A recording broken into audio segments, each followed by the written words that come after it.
Hey everybody, it's James Lindsay and you're listening to New Discourses Bullets, where I break down in kind of bullet point fashion one topic out of woke Marxism that we need to understand so that we can stop it.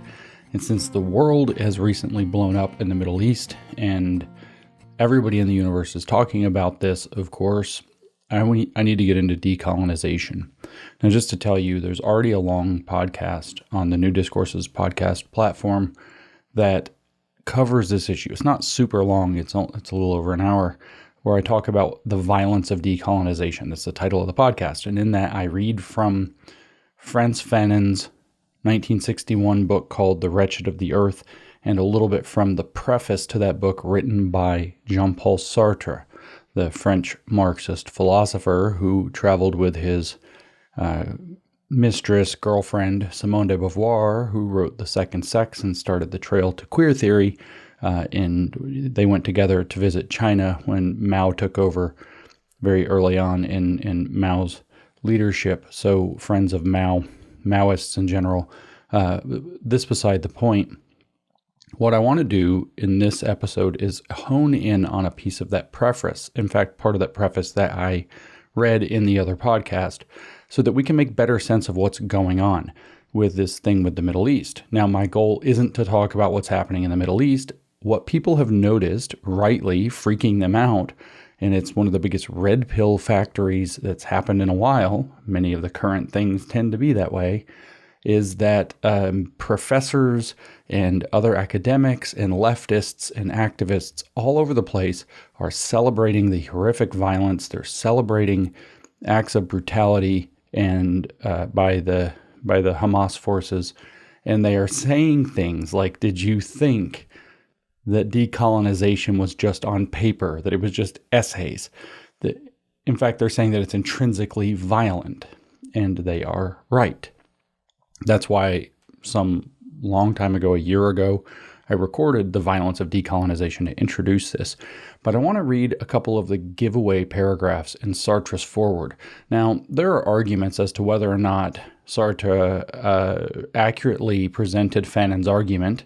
I don't care about those arguments. It was certainly the way Fanon's work was presented to and teed up for the Western academic, the Western leftist academic in particular.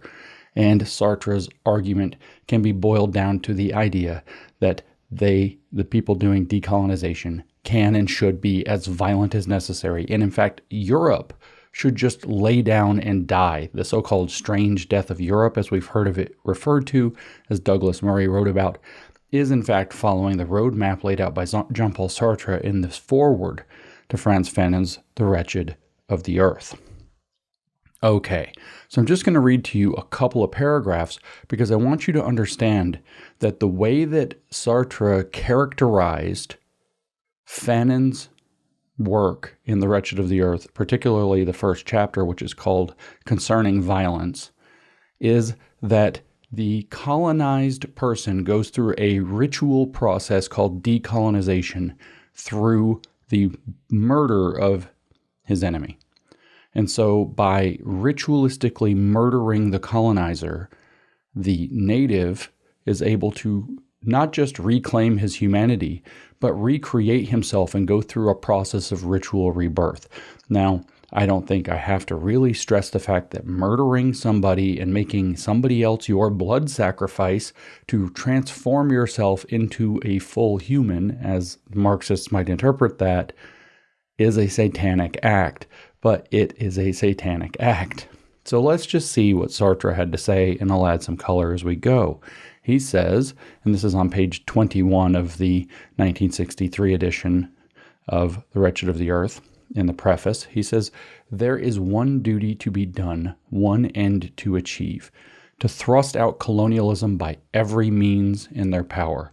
Now, to give you some flavor, right before this, he's saying that the leftist in general says, yeah, we have to decolonize. We have to give them a lot of breadth of action, the formerly colonized people, the natives who are being colonized. We have to give them some breadth. But no, they can't go too far. And Sartre's saying, oh yeah, they're going to go too far. And they have every right to go too far. There's no such thing as too far for this. So then he goes on to say, there is one duty to be done, one end to achieve, to thrust out colonialism by every, that's in italics, means in their power. The more far-seeing among us will be, in the last resort, ready to admit this duty and this end, but we cannot help seeing in this ordeal by force the altogether inhuman means that these less than men make use of to win the concession of a charter of humanity.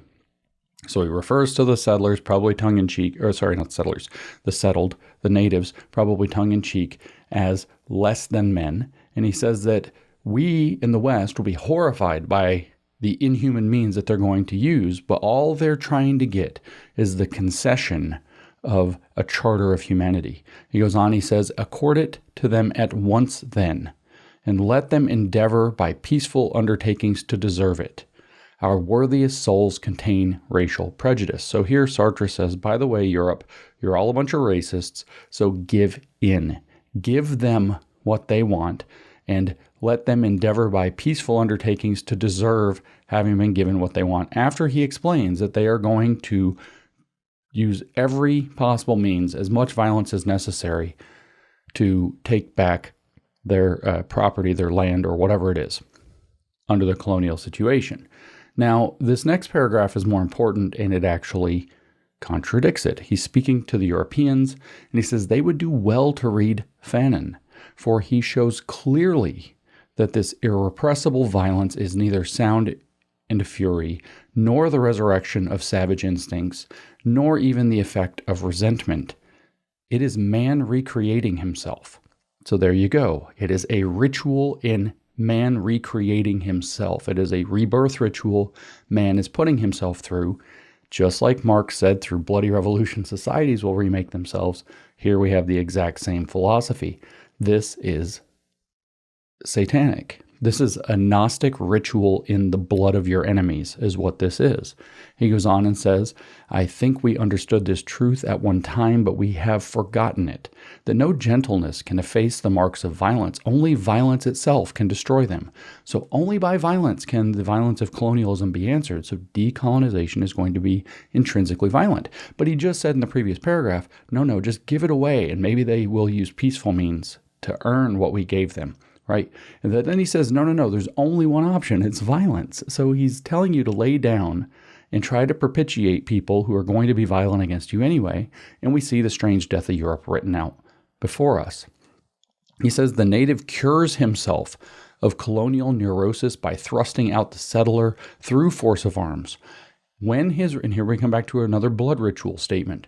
When his rage boils over, he rediscovers his lost innocence, and he comes to know himself in that he himself creates his self.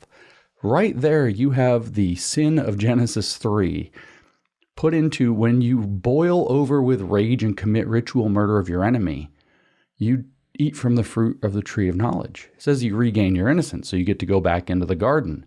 And then he comes to know himself as who he always was, in that he himself creates his self. He doesn't say recreates himself. He doesn't even say is reborn. He himself recognizes himself as his own creator, and he creates himself through a ritualistic violent act in which he murders his enemy. Now, if you don't think it's really about murder, we'll get to that part. It's coming further down the paragraph. It says, far removed from his war, we consider, so he's talking again to the European, we are far removed from these decolonization struggles physically. Far removed from his war, we consider it as a triumph of barbarism, but of its own volition it achieves slowly but surely the emancipation of the rebel, for bit by bit it destroys in him and around him the colonial gloom. So the prison of being of the colonial context, if we're talking in Gnostic, the imposition of the Gnostic demiurge, or the colonial demiurge, is being in the pall or the gloom that spreads over the colonial environment, is bit by bit being destroyed through the violence that emancipates or liberates the rebel. This is straight up Gnostic ritual. Once begun, he says, it is a war that gives no quarter. You may fear or be feared, that is to say, abandon yourself to the dissociations of a sham existence, or conquer your birthright of unity. When the peasant, and so here's the murder part, when the peasant takes a gun in his hands, the old myths grow dim and the prohibitions are one by one forgotten. The rebel's weapon is the proof of his humanity. For in the first days of the revolt, you must kill. To shoot down a European is to kill two birds with one stone, to destroy an oppressor and the man he oppresses at the same time. There remains a dead man and a free man. The survivor for the first time feels a national soil under his foot. At the moment, the nation does not shrink from him. Wherever he goes, wherever he may be, she follows, and is never lost to view, for she is one with his liberty.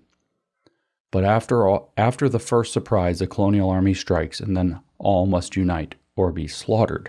Okay, so that's a lot. I usually break things down sooner than that. That's a lot. So in the first revolt, you must kill because the proof of your humanity is the weapon in your hands. And when you shoot the European, this is what he says, when you shoot the European, you kill the colonizer, but you also kill the oppressed man, and you are reborn as a free man for the first time who can feel a national soil under his feet. But then he says the nation doesn't even shrink. It doesn't shrink from him through his act of murder. It grows. In fact, wherever he goes, so let's say he migrates from Africa to Europe, wherever he goes, wherever he may be, she is the nation that he has liberated. And she follows and is never lost to view. He never loses sight of what he's after. So when he comes to Europe, how's he going to act? For she is one with his liberty. In other words, his liberty is only secured when his nation goes with him everywhere he goes, and the same process is repeated over and over again. But then he goes back, he steps back from this story about Europe, and he goes back and says, but after the first surprise, that's where you must kill.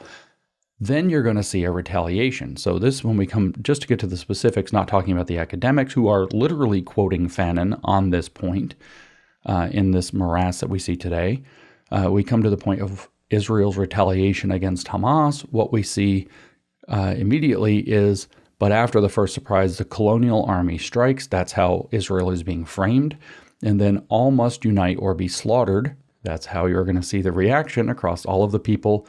This is why you see college students, Democratic politicians, leftists in all of these states, all of the leftist organizations, the United Nations, all of a sudden coming out in the name of Palestine. Because now the colonial army strikes, your enemy's reaction is your real action, and then all must unite in solidarity or be slaughtered. Tribal dissensions weaken and tend to disappear in the first place because they endanger the revolution, but for the more profound reason that they served no other purpose before than to divert violence against false foes. So all of a sudden, all of the different people who have different beliefs but happen to be, in some way connected to Palestine, maybe they're just Muslims or whatever, all around the world have to unify, or leftism in general, more importantly. All the leftists are going to unify, and they're going to have to stop their differences and come together in solidarity against the colonizer. When they remain, as in the Congo, it is because they are kept up by the agents of colonialism. The nation marches forward.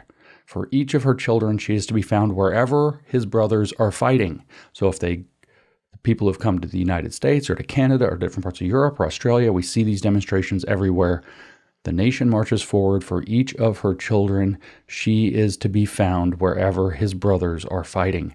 Their feeling for each other is the reverse of the hatred they feel for you. They are brothers inasmuch as each of them has killed and may at any moment have to kill again. So they're not just reborn through the ritual murder of their enemies. They are bound together in the cult through the ritual murder of their enemies. Fanon shows his readers the limits of, quote, spontaneity and the need for and dangers of, quote, organization. But however great may be the task, at each turning of the way, the revolutionary consciousness deepens. The issue is never the issue is always the revolution. The last complexes flee away, and no one need come to us talking of the, quote, dependency complex of a national army of liberation soldier. And this goes on and on and on, but this is the thrust. You want to know what's going on, why all of these universities, these entities, these politicians, these NGOs, the United Nations, are all acting the way that they're acting, and why they're all citing back to the idea that, yes, in fact, decolonization as a central woke project is meant to be horrifically violent. There you have your justification. This was how this was presented to the West, how Fanon was presented to the West. Fanon, by the way, had strong Marxist leanings. If you actually read his writing, you can hear him talking from the very beginning of this book about the Marxist flavor. He's talking about the transformation of history and the contradictions and the whole thing. The guy is unabashedly a Marxist, and he's framing out colonialism or postcolonialism or decolonization in terms of that.